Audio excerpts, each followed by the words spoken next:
Creepypasta, a story, a movement, and a community. You could call it a horrifying phenomenon on the internet, as it has become a true cornerstone of the World Wide Web. Yet this giant part of the internet does not have a discernible origin, as a creepypasta is considered a horror story that is copy and pasted or shared around the internet. This nature makes finding the definitive first story impossible, and also helped find its name, as it is derived from its cousin, the copypasta. In the early days of the internet, most creepypastas usually consisted of tutorials to rituals, quote-unquote real-life experiences, and urban legends. The ones that felt most real, a lot of times due to the writing of the author and not the content being written about, were the ones that tended to get passed around. They are usually written in a very personal way, like a journal or a diary documenting the events, which help make the genre catch fire. Over time, there has been a handful of stories and figures that have become the pillars of the community. Some of the stories that come to mind are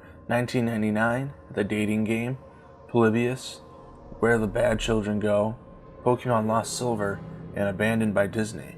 And some of the figures that come to mind are Jeff the Killer, Slender Man, The Rake, and the Smile Dog. Yet even now, creepypastas are being created and have many more locations where you can find them and get enveloped in their stories. We even see today that creepypastas have become more than just an internet concept, as Hollywood is beginning to catch up also.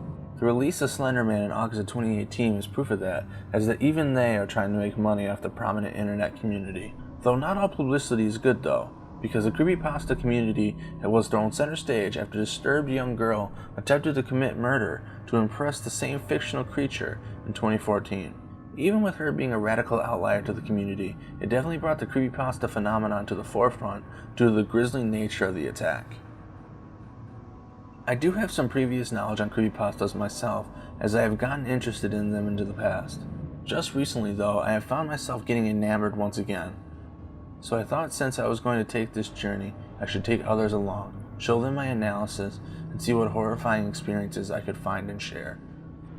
So I'll be posting every other Saturday showing my findings, giving you my personal opinion, and giving the story a rating.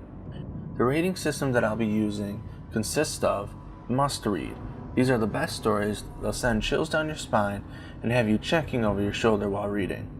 And then there will be good, that are worth the read and have strong concepts, but don't have the same lasting impression a must-read story would. Then there's mediocre. They're not bad and have some aspects that might scare people, but does not stand out in a way. Then there is skippable. These are difficult to finish for one reason or another, but do have some salvageable merit. And then there's bad. These are a total waste of time with no scares and poor writing, and need to be avoided at all costs. Though I do not see myself giving too many bad ratings, the gigantic community of creepypastas have made it so that there has to be some that exist. I plan to tackle the prominent stories first, and then go on to obscure ones as my journey progresses though. So come along with me as I journey into the immense world of creepypasta. I'll see you next time, where I study sleep, or well, the lack thereof.